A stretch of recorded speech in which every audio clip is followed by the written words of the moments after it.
Hello friend, સ્વાગત છે તમારું મારી ગુજરાતી રસોઈ ટિપ્સ ચેનલમાં। આજે આપણે બનાવીશું ઝટપટ બનીને તૈયાર થઈ જાય તેવો સોજી અને બટાકાનો નવો નાસ્તો। તો આ નાસ્તો તમે લાંબા સમય સુધી સ્ટોર કરી શકો છો અને ઘરે એકદમ આસાનીથી અને ઝટપટ બનાવી શકો છો। ચલો સોજી અને બટાકાનો નવો નાસ્તો બનાવવાનું શરૂ કરીએ। નાસ્તો બનાવવા માટે મેં અહીંયા 1 વાટકી સોજી લીધું છે અને 2 બટાકાને બાફી અને આ રીતે અહીંયા છીણ કરી લીધું છે। તો હવે આપણે નાસ્તો બનાવીશું। તો સૌથી પહેલાં નાસ્તો બનાવવા માટે સોજીને આપણે એક કડાઈની અંદર લઈ અને કૂક કરી લઈશું। તો સોજીને કૂક કરવા માટે આપણે અહીંયા એક કડાઈ લીધી છે, એની અંદર આપણે 2 ચમચી તેલ ઉમેરીશું। તેલને ગરમ થવા દઈશું। તો તેલ આપણું ગરમ થઈ ગયું છે, તો હવે આપણે તેની અંદર નાની અડધી ચમચી જેટલી રાઈ ઉમેરીશું, સાથે જ નાની અડધી ચમચી જેટલું જીરું ઉમેરીશું, 1 ચમચી સફેદ તલ ઉમેરીશું, બધું સરસ સાતળી લઈશું। આ રીતે તમારે અહીંયા 10 થી 15 સેકન્ડ જેવું બધું સરસ સાતળી લેવાનું છે। તો હવે આપણે તેની અંદર 1 ચમચી આદુ લસણની પેસ્ટ ઉમેરીશું। જો તમે અહીંયા લસણ ના ખાતા હોય તો તમે સ્કીપ પણ કરી શકો છો અને આદુની પેસ્ટ પણ તમે લઈ શકો છો। તો બધું જ આપણું અહીંયા સરસ સતળાઈ ગયું છે। તો હવે જે વાટકીના માપથી આપણે અહીંયા સોજી લીધો હતો એ જ વાટકીના માપથી આપણે 2 વાટકી પાણી લઈશું।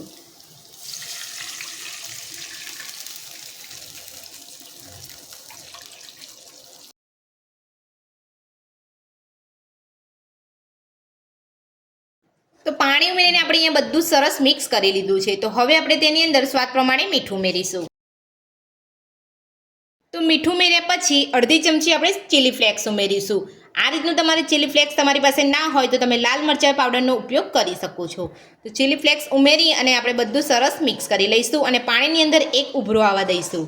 તો પાણી એકદમ સરસ રીતે આપણે અહીંયા ઉકળવા દેવાનું છે। તો તમે જોઈ શકો છો પાણીની અંદર એકદમ સરસ ઉભરો આવી ગયો છે અને પાણી આપણું અહીંયા સરસ ઉકળી ગયું છે। તો હવે આપણે થોડો થોડો સોજી ઉમેરીને બધું સરસ મિક્સ કરી લઈશું।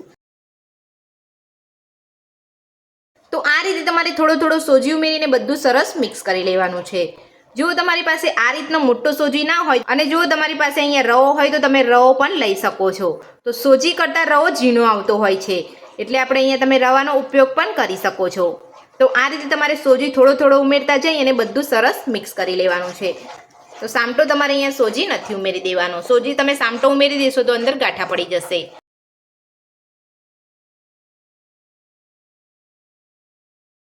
તો તમે જોઈ શકો છો બધું સરસ રીતે મિક્સ થઈ ગયું છે અને પેનના તળિયે અહીંયા ચોંટતું પણ નથી।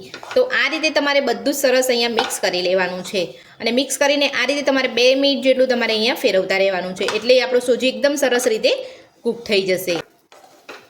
તો 2 મિનિટ જેટલું આપણે અહીંયા ફેરવી અને બધું સરસ મિક્સ કરી લીધું છે અને સોજી આપણો અહીંયા સરસ કૂક થઈ ગયો છે। તો હવે આપણે એક વાસણની અંદર કાઢી લઈશું। તો આપણે અહીંયા એક વાસણની અંદર કાઢી લીધું છે। તો હવે આપણે એને નોર્મલ ઠંડુ થવા દઈશું। તો નોર્મલ ઠંડુ થાય એટલે આપણે એની અંદર છીણેલા બટાકા ઉમેરી દઈશું। તો બધું જ આપણું અહીંયા નોર્મલ ઠંડુ થઈ ગયું છે। તો હવે આપણે તેની અંદર બટાકા જે છીણીને રાખ્યા હતા એ આપણે ઉમેરી લઈશું। તો બટાકાનું છીણ ઉમેર્યા પછી હવે આપણે ઝીણા સમારેલા લીલા ધાણા ઉમેરીશું। તો બટાકાનું છીણ ઉમેર્યા પછી ઝીણા સમારેલા લીલા આપણે અહીંયા ધાણા ઉમેરી લીધા છે। તો હવે આપણે હાથેથી બધું મિક્સ કરી લઈશું। તો આ રીતે તમારે નોર્મલ ગરમ હોય ત્યારે જ બધું તમારે અહીંયા મિક્સ કરી લેવાનું છે, એટલે એકદમ સરસ રીતે અહીંયા મિક્સ થઈ જશે।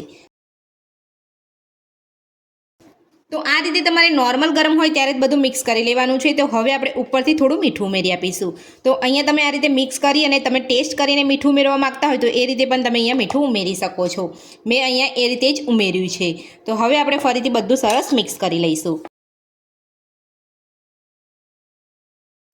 તો બધું જ આપણે અહીંયા મીઠું ઉમેરીને મિક્સ કરી લીધું છે। તો હવે આપણે આપણો નાસ્તો એકદમ ક્રન્ચી બને તેના માટે 2 ચમચી જેટલો આપણે અહીંયા ચોખાનો લોટ ઉમેરીશું। તો જો તમારી પાસે ચોખાનો લોટ ના હોય તો તમે આરાનો લોટ પણ ઉમેરી શકો છો। તો આ રીતે 2 ચમચી જેટલો ચોખાનો લોટ ઉમેરી લેવાનો છે અને ચોખાનો લોટ ઉમેરીને બધું સરસ મિક્સ કરી લેવાનું છે।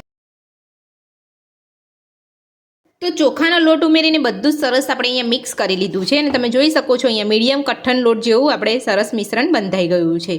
તો હવે આપણે તેની ઉપર એક ડીશ ઢાંકીને 10 મિનિટ માટે રહેવા દઈશું। તો 10 મિનિટ આપણે અહીંયા થઈ ગઈ છે। તો હવે આપણે ચેક કરી લઈશું। તો એકદમ સરસ આપણું અહીંયા બધું સેટ થઈ ગયું છે। તો હવે આપણે તેમાંથી નાસ્તો બનાવી લઈશું. તો નાસ્તાનો તમારે અહીંયા જે પણ આકાર આપવો હોય એ તમે અહીંયા આપી શકો છો. હું તમને અહીંયા બતાવી દઉં છું. તો આપણે એની અંદરથી થોડો રોલ આ રીતનો તોડી લઈશું. તો આ રીતનો આપણે લુઓ તોડી અને પછી આ રીતે લાંબો વાળી લેવાનો છે રોલ આપણે. તો મેં અહીંયા ચોપિંગ બોર્ડ ઉપર જ અહીંયા રોલ વાળું છું. તમારે પાટલા પર વાળવો હોય તો તમે પાટલા ઉપર પણ વાળી શકો છો.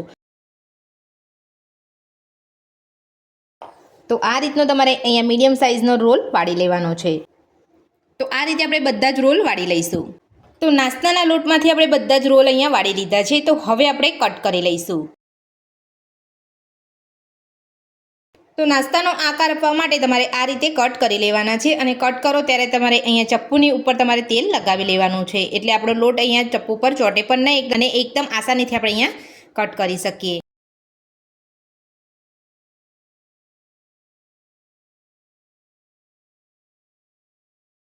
તો મેં અહીંયા એક રોલને કટ કરી લીધો છે. તો આ જ રીતે આપણે બધા જ રોલને કટ કરી લઈશું.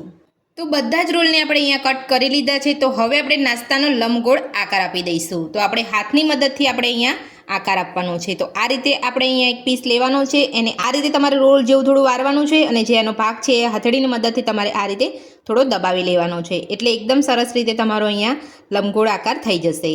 અને તમે આ રોલને પતલો કરવા માગતા હોય ને પતલો કરીને તમે ફ્રાય કરવા માગતા હોય તો તમે એ રીતે પણ તમે કરી શકો છો. તમે જોઈ શકો છો એકદમ સરસ અહીંયા લંબગોળ આકાર આવી ગયો છે અને દેખાવમાં પણ એકદમ સરસ લાગે છે. તો આ રીતે બધા જ કટ કરેલા લુવાને આપણે લંબગોળ આકાર આપી દઈશું.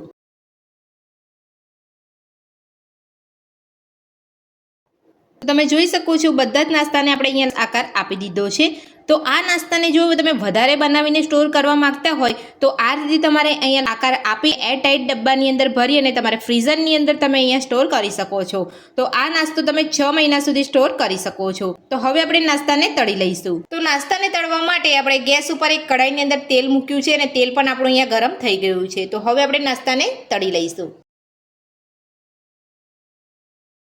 તો તમારે અહીંયા બહુ વધારે પડતું તેલ ગરમ નથી કરવાનું, નહીં તો તમારો નાસ્તો લાલ થઈ જશે અને અંદરથી કાચો રહી જશે.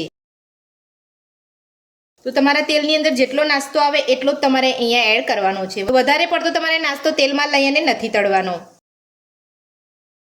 તો ગેસની મીડિયમ ફ્લેમ ઉપર જ આપણે નાસ્તાને તળવાનો છે. તો તેલની અંદર આપણો નાસ્તો તળાઈ રહ્યો છે અને તમે જોઈ શકો છો તેલની અંદર બબલ્સ પણ જોવા મળી રહ્યા છે. તો જેવા બબલ્સ ઓછા થાય ત્યારે તમારે નાસ્તો પલટાવી લેવાનો છે. તો બબલ્સ આપણે અહીંયા થોડા ઓછા થઈ ગયા છે. તો હવે આપણે નાસ્તાને પલટાવી લઈશું. તો ચમચીની મદદથી તમારે બીજી બાજુ અહીંયા નાસ્તાને ફેરવી લેવાનો છે.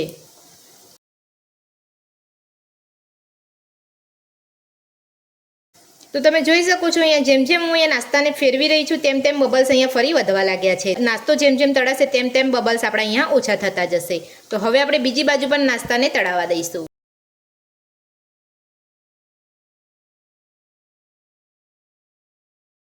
તો બબલ્સ આપણે અહીંયા ઓછા થઈ ગયા છે અને આપણો નાસ્તો તળાઈ ગયો છે. તો હવે આપણે કાઢી લઈશું.